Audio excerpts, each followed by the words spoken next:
World disability day. हमको तो dance देख के मजा आया। किस गली का?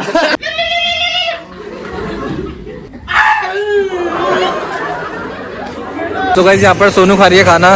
इसने ज्यादा लिया है ना, इसलिए छुपा रही है प्लेट में।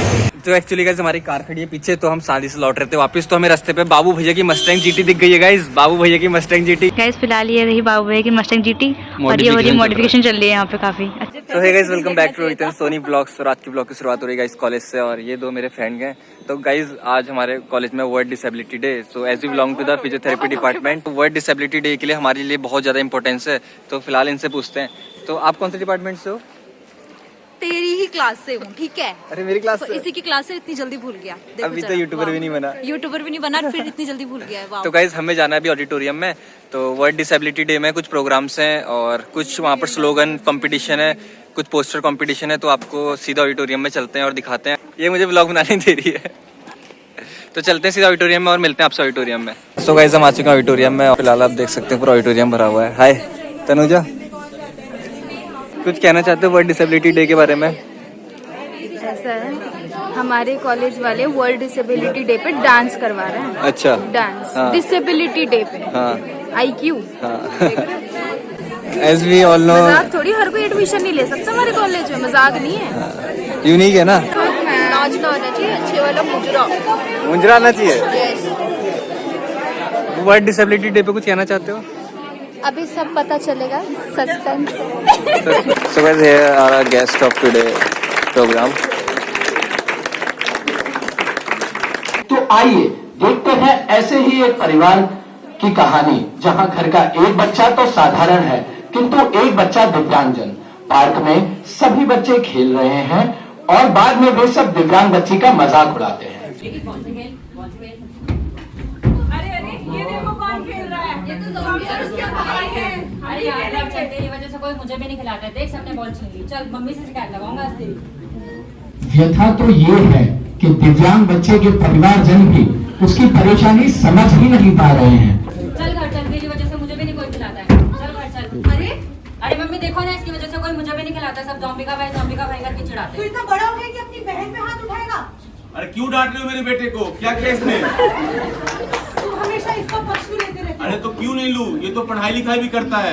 ये लड़की किसी काम की नहीं है। काम की न काज की, दुश्मन अनाज की है, बस खाती है बैठी रहती है। तुम्हें कितनी बार बोला है मैंने, किसी डॉक्टर के पास दिखा लाते। उसके लिए पैसे भी तो होना चाहिए ना। जो पैसे कमाता हूँ वो इस पे लगा देता हूँ। अब इसका पढ़ाई लिखाई पे भी खर्च होती है। जो पैसे बचते हैं उससे दिन दरिया चलता है। जो पैसे बचते हैं इससे इसको मैं पढ़ाता हूँ। अब हमारे पास पैसे नहीं है। एक काम करो, जीजा जी आने वाले हैं, तुम जाके चाय बनाओ। गुरुराम जीजा जी की नमस्ते। कैसे हैं? बढ़िया, आइए जीजा जी। और बताइए सब ठीक ठाक? और साढ़े साहब? जीजा जी सब बढ़िया? सब बढ़िया। आप ठीक हैं? बस बढ़िया, मैं भी ठीक है जी। बुआ जी नमस्ते। बुआ जी नमस्ते। नमस्ते। क्या लेंगे, चाय या कॉफी? चाय ले आओ भाभी जी। आजा बच्चे, तू भी आजा। भाई साहब आपने अपने बच्चों को संस्कार नहीं सिखाया, मैं आवाज लगा रही, वो आ नहीं रही। क्या बताए जीजी, जब से शादी हुआ एक तो बीवी वैसी मिली, ऊपर से बच्चे भी। एक बच्चे तो फिर भी ठीक है, दूसरी जो बचिया है न चलती है न बोलती है, दिन भर पड़ी रहती है। पता नहीं क्या हुआ है। अरे साढ़े साहब, मुझे तो यूँ लगता है कि आपकी बेटी पे कोई आत्मा चिमट गई।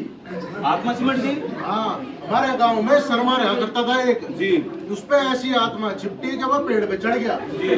बड़ी मुश्किल उसे नीचे उतारा, बाबा जी के पास ले गया। क्या नाम था बाबा जी? चारी बाबा। उपचारी बाबा जी। उपचारी बाबा के पास ले गया। उन्होंने एक बारी में उसकी पूरी आत्मा उतार दी। जी।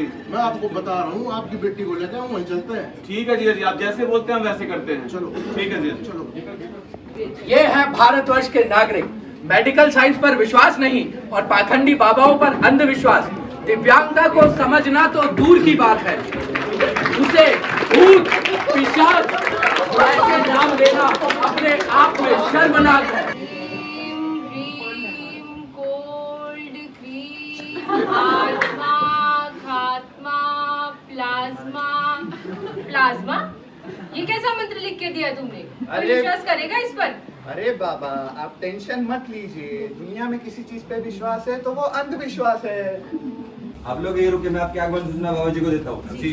जपनाम जपनाम जपनाम। बाबा जी कस्टमर आ गए, आ जाइए आप लोग, आ जाइए। जय हो बाबा जी की। बाबा जी, यह मेरी 7.5 की बेटी है और जब से हुई है तब से ऐसी है। बाबा जी, इसे ठीक कर दो। इसे देखकर तो लगता है इस पर भारी आत्मा का साया है। आत्मा का साया? पर यहाँ पर आए हो तो सब ठीक होगा। जी बाबा। आप अपने लोग आसन ग्रहण कीजिए, बाबा भी ध्यान में। ठीक। बस आप लोग वहाँ से हटेंगे। जी बाबा। बाबा जी, इसे हुआ क्या है? आप बाबा को परेशान मत कीजिए, बाबा भी ध्यान में हैं। आप मेरे साथ आइए। जैसा कि बाबा ने बताया, आपकी बेटी पे भारी आत्मा का साया है। आत्मा का साया है? हाँ, आत्मा का साया है। जी बताइए, क्या करना पड़ेगा इसके लिए? बस पूजा करवानी होगी। कैसी पूजा? कैसी पूजा? सामग्री लगेगी कुछ बस। बताइए क्या क्या लगेगी? जैसे कि हिरण का सर, चमगादड़ का पंख, सांप की केचड़ी, 16-17 नाखून, ये सब सामान लगेंगे। बस आप करवा दीजिए। जीजा जी, ये बाबा क्या बोल रहे हैं ये? अरे साढ़े साहब, आप क्यों परेशान होते हैं? यहाँ पर हर चीज का इंतजाम अपने आप हो जाता है। आप तो यूं बताओ कि पैसे कितने लगेंगे? देखिए 50 तो मैं लूंगा, 50 बाबा जी का, बाकी आप देख लीजिए। साढ़े साहब। हाँ जीजा जी। 1.5 लाख रुपए लगेंगे। 1.5 लाख? वो भी इस बच्ची पे? जीजा जी, हमारे पास 1.5 लाख नहीं है इसके ऊपर खर्च करने के लिए। एक काम करते हैं, कहीं और जाके देखते हैं। चलो ठीक है जीजा जी। आप में से कई लोगों ने सड़क दुर्घटना के दृश्य तो देखे ही होंगे। अब विडंबना तो ये है कि हमारे परम पूज्य गोलूराम जीजा जी के बेटे श्रीकांत भी ऐसे ही एक दुर्घटना का शिकार होते हैं। तो आइए देखते हैं उनकी कहानी।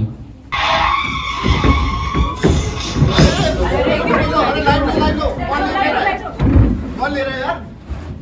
अरे हटिए, क्या हुआ क्या हुआ?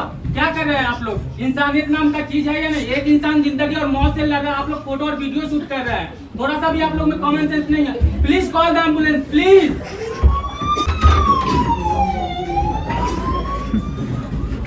इंसानियत आजकल देखने को कम ही मिलती है।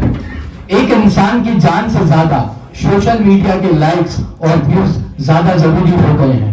उसी फोन में एक बटन एम्बुलेंस को फोन करने का भी होता है, लेकिन फोन का कैमरा खोलकर फोटो क्लिक करना ज्यादा आसान लगता है। यही तो कीमत है जो हमें आधुनिकता के लिए चुकानी पड़ती है। हेलो सर, आपके लड़का का एक्सीडेंट हो गया है। मैं उनको हॉस्पिटल में भर्ती कर दिया। जितना जल्दी हो सके आप आ जाएं।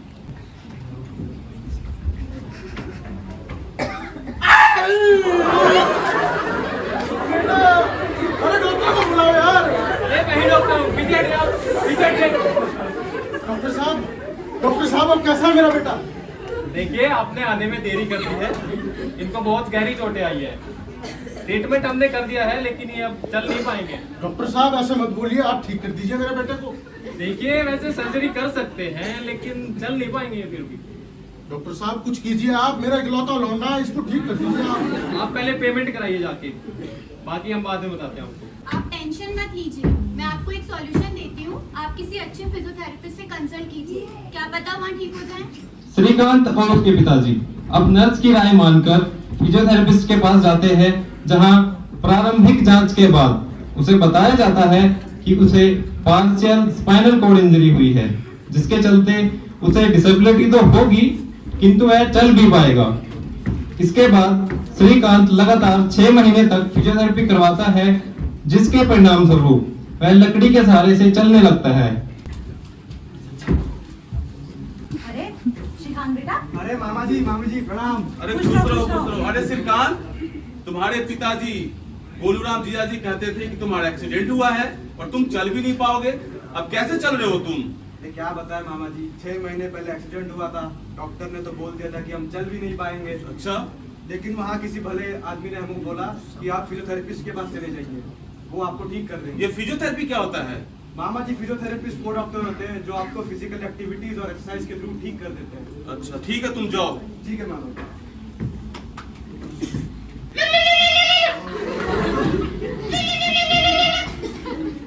जीजा जी नमस्ते। नमस्ते नमस्ते साले साहब, क्या हाल है? अरे सब बढ़िया। आप तो हमें चूना लगा दिए जीजा जी। चूना? कैसे चूना?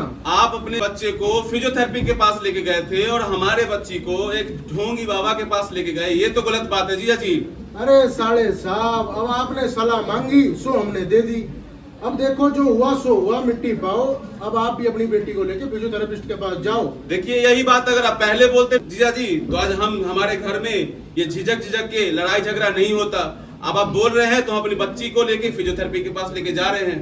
ठीक है, ओके, ठीक है जीजा जी। पड़ गया चैन, करवा ली बेइज्जती। चलो अब तो लेके चलते हैं, अब तुम्हारी बात मानते हैं, चलो। वो कहते हैं ना कि सुबह का भूला अगर शाम तक घर आ जाए तो उसे भूला नहीं कहते। आखिरकार अंकिता के माता पिता भी समझदारी दिखाकर उसे फिजियोथेरेपिस्ट के पास ले जाते हैं। डॉक्टर साहब नमस्ते। नमस्ते। अरे बाबा जी की जय हो। बाबा जी, मेरी बेटी को तो कहा कि भूत प्रेत का साया है, खुद यहाँ पे अपना कौन सा भूत उतरवाने आए हो? अरे बेटा, महंगाई का जमाना है, पेट पालने के लिए तो सब करना पड़ता है ना। अब सब छोड़ो वो सब आत्मा वात्मा की बातें, पर फिजियोथेरेपी से काफी चीजें सही हो सकती है। तुम भी अपनी बेटी का इलाज करा के देख लो। अंकिता पर किसी भी भूत प्रेत का साया नहीं था। वह एक ऐसी बीमारी से ग्रस्त थी जिसे हम सेरेब्रल पाल्सी के नाम से जानते हैं, जिसमें बच्चे का शारीरिक व मानसिक विकास ठीक से नहीं हो पाता है। लेकिन फिजियोथेरेपी के निरंतर प्रयास के परिणाम स्वरूप वह अब व्हील चेयर से उठकर अपने पैरों से वॉकर की सहायता से चल पा रही है।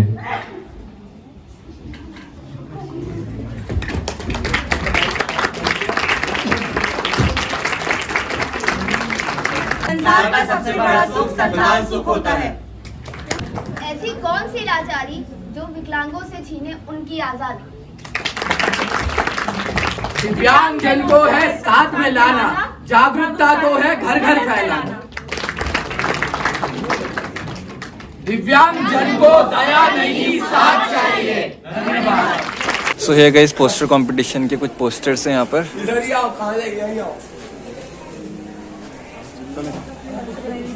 सो द टाइम इज़ 1:30 और 2:30 से फिर से हमें बुला रखा है वहाँ पर। लेक्चर डिसेबिलिटी डे है ना, वर्ल्ड डिसेबिलिटी डे पे फिजियोथेरेपिस्ट के लिए क्या इंपॉर्टेंस होती है वो हम लोग ही जानते हैं। और हमें बहुत चीज़ें अवेयर कराई कि यार लोग ना अंधविश्वास के चक्कर में जब भी उनको डिसेबिलिटी होती है, पैरालाइज होता है, वो बाबा के पास चले जाते हैं। लेकिन जहाँ जो इस किट हुई थी उस समय बहुत चीज़ सीखने को मिला। और श्री भाई कैसा लगा?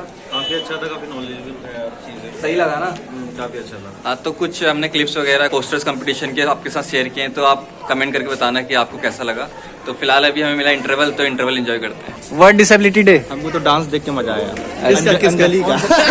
तो गाइस इंटरवल के बाद फिर से हम जा रहे हैं ऑडिटोरियम, और अभी हमारा गेस्ट लेक्चर है एक, तो हमें वो अटेंड करना है। तो ये रेस भाई आ जाओ। तो फिलहाल आप देख सकते हो ऑडिटोरियम के बाहर कितनी ज़्यादा भीड़ है। तो सारे बच्चे ने इंटरवल में पूरा एंजॉय कर रहे थे, कुछ ग्राउंड में और कुछ यहाँ बाहर से खड़े हैं। तो फिलहाल चलते हैं सीधा ऑडिटोरियम के अंदर और गेस्ट लेक्चर अटेंड करते हैं guys. So guys finally we are in the auditorium.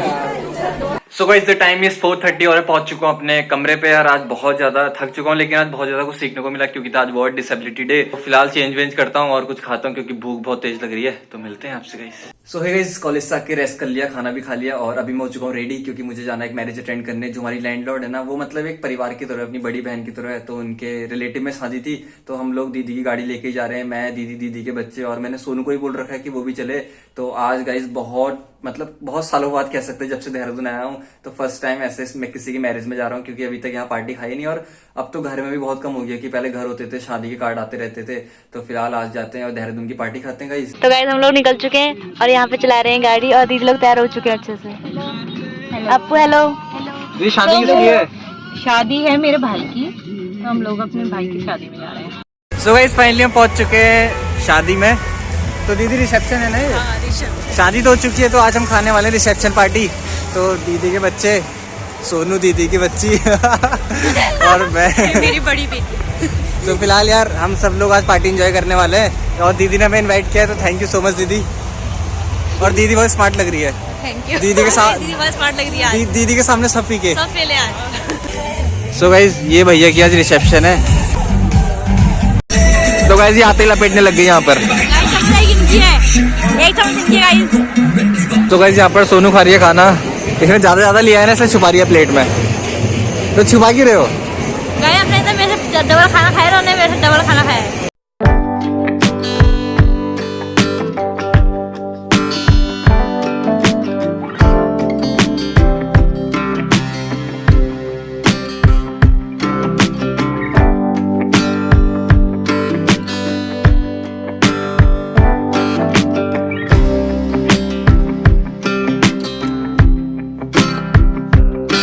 तो तो एक्चुअली गाइस हमारी कार खड़ी है पीछे, तो हम शादी से लौट रहे थे वापस, तो हमें रास्ते पे बाबू भैया की मस्टैंग जीटी दिख गई है गाइस। बाबू भैया की मस्टैंग जीटी प्रेम नगर में गाइस, उनकी यहाँ पर गाड़ी मॉडिफाई हो रही है, तो आपको चलते रोहिला भैया की शॉप दिखाते हैं यहाँ पर। ये रहे।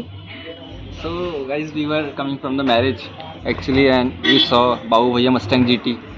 So finally खुशी होगी, बाबू भैया से नहीं मिले, जिस दिन बाबू भैया से मिलेंगे उस दिन और ज़्यादा खुशी हो जाएगी गाइस। फिलहाल ये रही बाबू भैया की मस्टैंग जीटी और ये हो रही मॉडिफिकेशन चल रही है यहाँ पे काफी अच्छी। तो चलते हैं यार, हम लोग लेट भी हो रहा है।